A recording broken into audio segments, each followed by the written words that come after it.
사랑하는 주님의 교회 성도 여러분, 갈수록 많아지는 것 같아서 정말로 참 귀하다고 생각합니다. 제가 지난번에 왔을 때 우리 성도님들은 잘 기억이 안 나시겠지만 저는 어떤 생각이 드냐면 갑자기 비가 오고 막 몰아쳐가지고 막 이게 다 떨어지고 난리도 아니었습니다. 개인적으로 정신이 없어가지고 예배를 드리면서 이제 광야교회에 대해서 이제 묵상하게 되었습니다. 여러분, 광야교회란 어떤 교회입니까?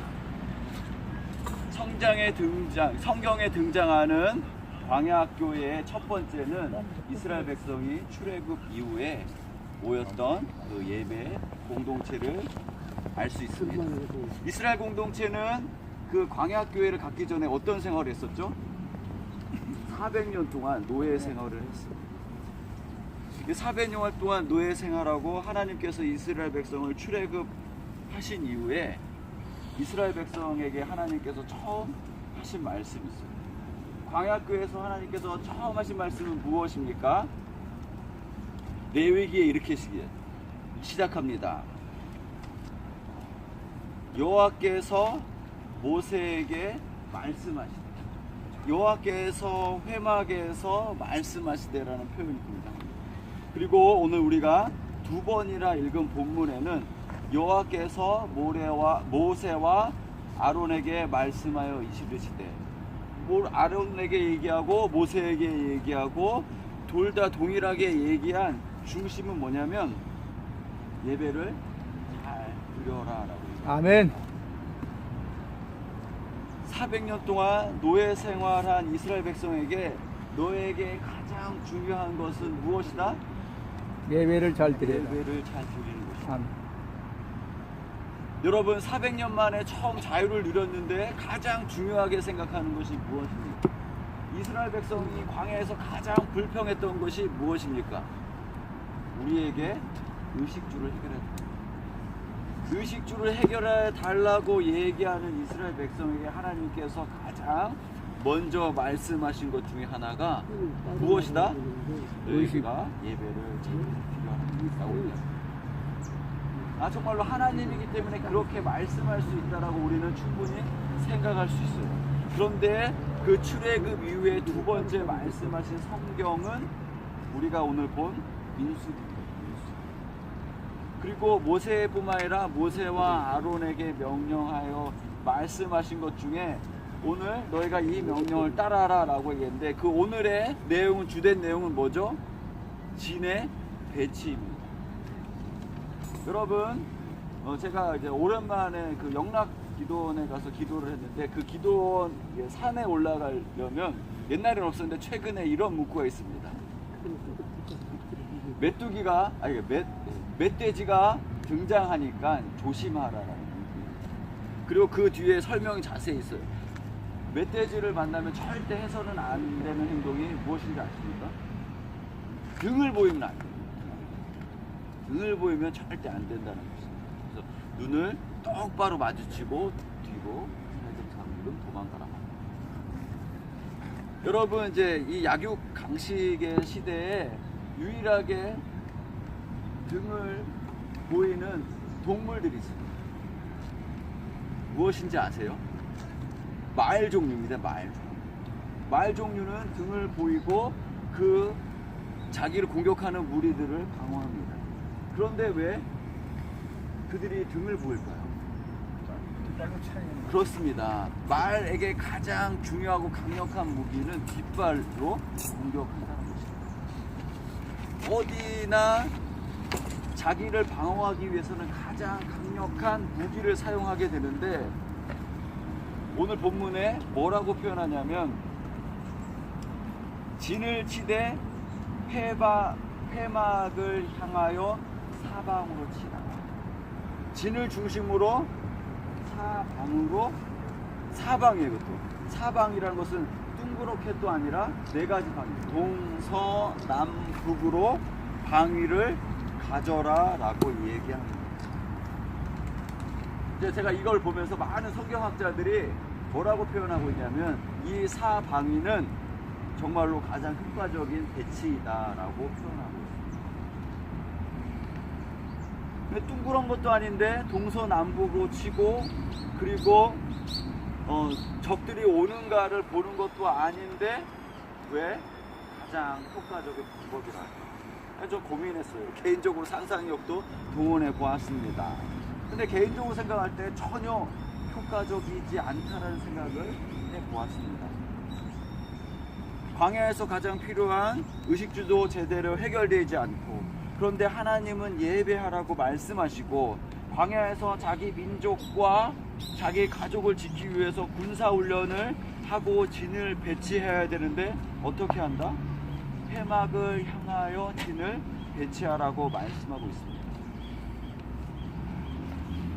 신명기 25장에 보면 이스라엘이 약하고 피곤할 때 공격한 아말렉을 진멸하는 말씀이 있습니다. 이스라엘 백성이 광야의 여정 중에 가장 힘들었을 때 그들을 공격한 민족이 있습니다. 그들은 아말렉이었습니다. 아말렉이 그들을 공격할 때 그들은 정말로 그들 중에 가장 약한 사람들이 죽음과 고통을 당했습니다. 그렇기 때문에 하나님이 그들을 공격하라고 말씀하고 있습니다. 그렇게 외부로부터 자기를 지키는 것이 너무 중요한데도 불구하고 하나님께서 뭐라고 말씀하십니까? 너희가 성막 중심으로 향하여 너희의 진을 배치하라고 얘기합니다. 그 진 배치는 하나님을 향하여 바라볼 뿐 외부의 적으로부터 자신을 지키는 진의 배치는 아니라고 생각합니다. 하지만 하나님께서 오늘 우리에게 하나님을 예배하는 법, 하나님과 관계를 맺는 법, 하나님을 향하여 나아가는 법 자체가 무엇이다 말씀하십니까? 너희를 지키는 것이다 라고 말씀하고 있습니다. 아멘. 저 개인적으로 더 황당한 것은 이스라엘이 행군하는 것입니다. 성도님들, 이스라엘이 행군할 때 어떻게 나가죠? 맨 앞에 법궤가 나가고 그 뒤에 레위 자손이 따릅니다. 우리가 전쟁할 때 가장 먼저 나가는 군사를 척후병이라고 합니다. 앞쪽과 뒤쪽에 이제 적이 있나 없나를 보는 군인이죠. 그리고 그 뒤로 가장 용맹하고 싸움을 잘하는 군대가 배치됩니다. 그리고 주로 앞에는, 그러니까 앞뒤로 그렇게 배치되고 중간에는 가장 약한 사람들이 있다라는 것입니다. 그런데 전쟁에서 가장 앞에 성궤가 따르고 제사장들이 따르면 그 전쟁에 승리할 수 있습니까? 없습니다. 승리하기가 쉽지 않습니다. 그런데도 불구하고 그런 전쟁에서 이스라엘 백성은 단 한 번도 패한 적이 없다고 합니다. 유일한 전쟁에서 패한 적은 있죠. 물론 사무엘서에 등장을 합니다. 물론 그런 과정은 다릅니다. 제가 청소년 학생들에게 이런 얘기를 해요. 너희 시험 준비할 때 가장 중요한 과목부터 먼저 공부하지 않냐. 국영수부터 공부하는데, 이것은 뭐와 같냐면 이스라엘 백성들이 전쟁에 나갈 때 너희들이 시험 공부할 때 가장 먼저 성경을 보고 기도하는 것과 똑같다. 마음이 급한데 우리는 국영수부하고 잘못한 거하고 그거부터 막 공부하는데, 우리는 무엇부터 해라? 성경 말씀을 보고 아멘. 기도하고 아멘. 라고 얘기한 것과 똑같습니다. 우리 성도 여러분, 이 광야교회에서 그리고 우리의 삶의 가장 약한 부분에서 해야 될 것은 무엇입니까? 여러분 무엇이라고 생각합니까? 광야에서는 단 하루도 살기가 쉽지 않습니다. 우리가 무엇을 준비하고 계획하고 잘 만들어 놓지 않고는 우리가 하루도 살 수 없다는 것입니다. 그럼에도 불구하고 하나님께서는 하나님을 섬기는 법, 하나님을 예배하는 법, 하나님을 향하여 사는 법에 대해서 먼저 말씀하였다는 것입니다. 우리가 이곳에 모여 있습니다. 우리가 주변을 보면 정말 큰 건물과 좋은 아파트들이 있습니다. 어쩌면 우리와 사는 환경과 사뭇 다를 수 있습니다. 그럼에도 불구하고 성도님들이 이곳에서 예배하고 찬양하는 이유는 우리가 후광을 보지 않고 무엇을 바라보겠다? 하나님을 바라보겠다라는 아멘. 결단이라고 생각합니다. 아멘. 광야에서 이스라엘 백성이 단 하루도 살 수 없었다라고 많은 성경학자들이 이야기하는데 이스라엘 백성은 광야에서 몇 년을 살았습니까? 40년을 살았습니다. 정말로 하나님의 말씀에 순종할 때 그들은 정말로 부족함이 없었습니다. 그리고 그들이 그 가나안 땅으로 나아갔을 때도 하나님이 함께 하셨을 때는 절대 실패하지 않았습니다. 시편에 이런 기록이 있습니다. 시편 127편 1절에 보면 여호와께서 성을 지키지 아니하시면 파수꾼의 경성함이 허사하노라. 아멘. 제가 개인적으로 군대 생활을 동해안에서 했습니다. 동해안에서 생활하면 주로 군인들은 그 북한군이 쳐들어오나 안 쳐들어오나를 밤새 지킵니다. 밤새도록 지키는 게 원칙인데 저는 이제 밤새도록 잠을 잤는데 왜냐면 잘 안 들어오잖아요. 밤새도록 안 들어오는데 주로 자고 너무 피곤한 거예요. 낮에는 일하고 밤에는 그 이제 파수꾼의 역할을 한다는 것이 정말 힘듭니다. 그런데도 불구하고 잠을 자는 이유는 안 들어오기 때문입니다. 그런데 이제 말년이 될수록 잠이 잘 안 와요. 왜 잘 안 오냐면 이게 피곤하기도 한데 머리가 깨어있는다는 거예요. 머리가 왜 깨어있냐면 염려가 들어오기 때문에 아, 나 이제 제대해서 뭐 하나. 과연 놀이는 그 이제 미국에서는 어떤 놀이라고 하냐면 하이드라는 표현을 씁니다. 숨는 게임이라는 표현을 씁니다. 그런데 그 다른 그 영어의 원어를 보면 엄마 뒤에 숨는다라는 표현이 또 있더라고요. 여러분, 예, 저도 이제 개인적으로 이제 어머니 얘기만 나오면 막 눈물이 나오는데 그 어머니 뒤에 품에 안긴다라는 어머니 뒤에 어린아이가 뒤에 있는다라는 그 표현을 여러분은 다 잘 아실 거예요. 내 사랑한 아이가 뒤에 있는다. 그러면 엄마는 어떻게 해요? 내 아이를 지키기 위해서 내 아이를 가장 소중하게 보호하지 않습니다. 네. 그것이 어쩌면 어머니의 마음. 그것처럼 하나님께서 우리를 품어주신다라고 말했습니다. 아멘. 우리가 어려움과 두려움, 폭풍과 같은 두려움, 광야 가운데 두려움 가운데 있을 때 하나님은 우리에게 뭐라고 말씀하시냐면 나를 바라봐. 내 뒤에 숨어. 아멘. 그러면 내가 무엇한다? 지켜주시고. 아멘. 우리가 이 예배 가운데 기억할 것은 내가 처해 있는 환경과 두려움 가운데 있는 것이 아니라 우리가 주의 팔에 안길 때 하나님께서 우리 가운데 무엇 주신다? 마음에 마음 평안을. 아멘. 우리가 그 영원하신 팔에 안길 것을 우리가 믿음으로 고백하고 그리고 일주일의 삶 가운데 그렇게 살아야 할 것입니다. 아멘. 나를 지키시고 나와 함께 하신 그 하나님, 그 하나님을 우리가 바라볼 때 우리의 삶이 어떻다? 승리. 아멘. 그런 믿음의 고백이 여러분 가운데 있기를 간절히 바라고 또 우리가 그 믿음으로 우리 찬양하고 기도하고 예배를 또 마치도록 하겠습니다. 아멘. 우리 권사님 주의 친절한 팔에 안기세 같이 찬양을 하겠습니다.